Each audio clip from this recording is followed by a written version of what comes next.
Hey everybody, today we're going to be looking at multi-camera editing in Adobe Premiere Pro. So I've got all of my media into my project. I have a sequence created. We're working with 4 camera angles today and a master audio file. So the first thing we're going to do is sync up all of our media. I'm going to click and drag to select everything. I'm going to right click and go up to synchronize.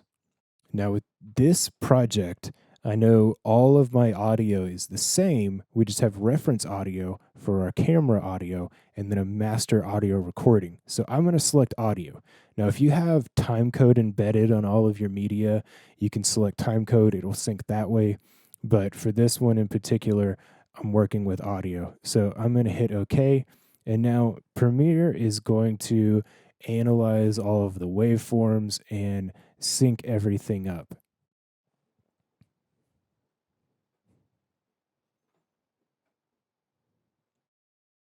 And there we go. So let's check it real quick. I feel I've lost control.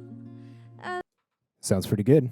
All right. But the next thing, we don't need all of this reference audio. So we are going to select our 4 video tracks, right click, and go up to unlink. Now we can come down, select these audio tracks individually, and delete them because all that we need is this master audio track. And we'll move that up to track 1. Cool. So our next step is to nest all of our media.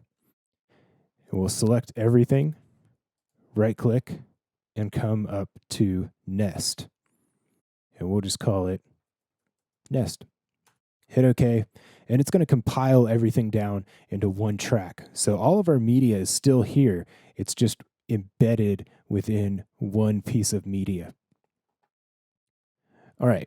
So now we need to enable this as a multi-camera nest. So we'll right click, come up to multi-camera, and select enable.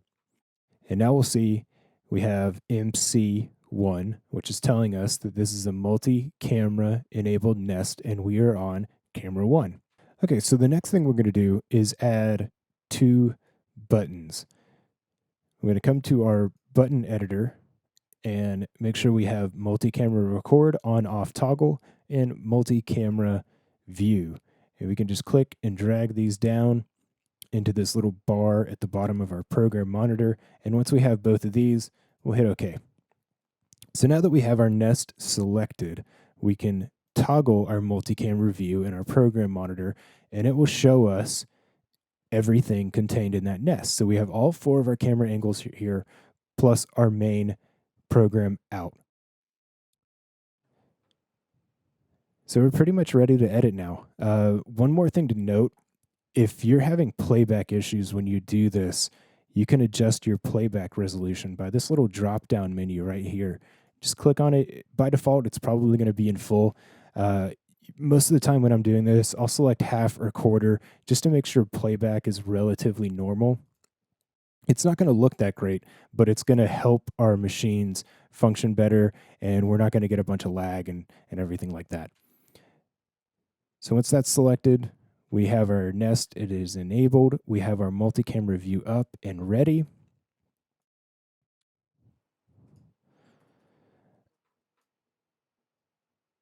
I'm going to trim off a little bit of the beginning because there's some downtime. And then I'm going to do a ripple delete. I'm going to right click in this negative space here and just select ripple delete. And it's going to take everything in the timeline and just shift it down. And now the last thing, we have to arm record. And that's what this little multi-camera record button is for. So once we select this, we can now just play through our media in the timeline and live edit. We can do this one of 2 ways. We can click our different angles up here in the program monitor, or we can use the numbers on our keyboard. So 1, 2, 3, and 4. So let's give it a try.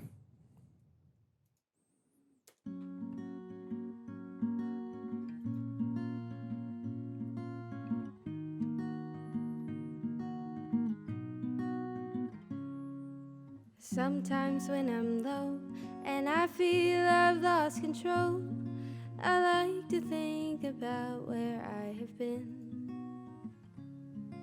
mistakes that have been made, and triumphs that have saved me from somewhere searching for the end. Memories can show where to begin.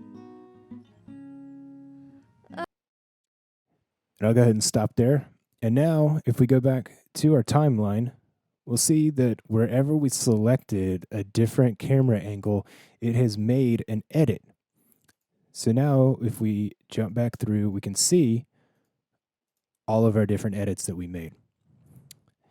And we can treat this just like any other media that we would normally edit with.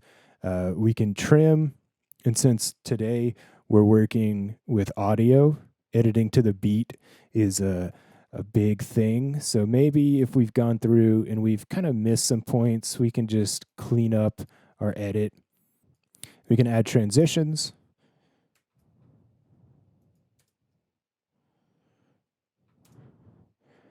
And we can even change the angles themselves after we've edited them.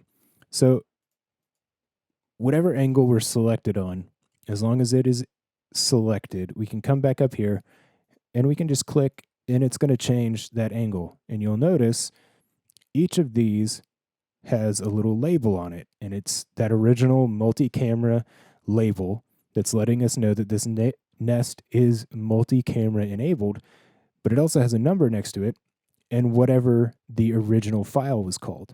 So whenever we change something, that label changes as well. Alternatively, you can go through and right click and go back up to multi-camera, and then you'll now see that all of our angles are selectable from this menu as well. That's pretty much it. Keep in mind that this workflow isn't just for music videos or for performance videos. You can use this in multi-camera documentary. You can use this in interviews. You can use this even in narrative pieces, as long as you have multiple cameras that are rolling on a similar subject at the same time. So don't let this limit you to working just with music videos or performance. This workflow is a great way to rough in a multi-camera edit. You can do your rough with this live edit technique and then go back and adjust your trims and make sure you have everything cleaned up. Put your transitions in, and then you can move on to doing color correction and color grading, whatever else you need to do, add effects, add titles, and all that. So I hope you enjoyed this. Let me know if you have any questions, and I'll see you later.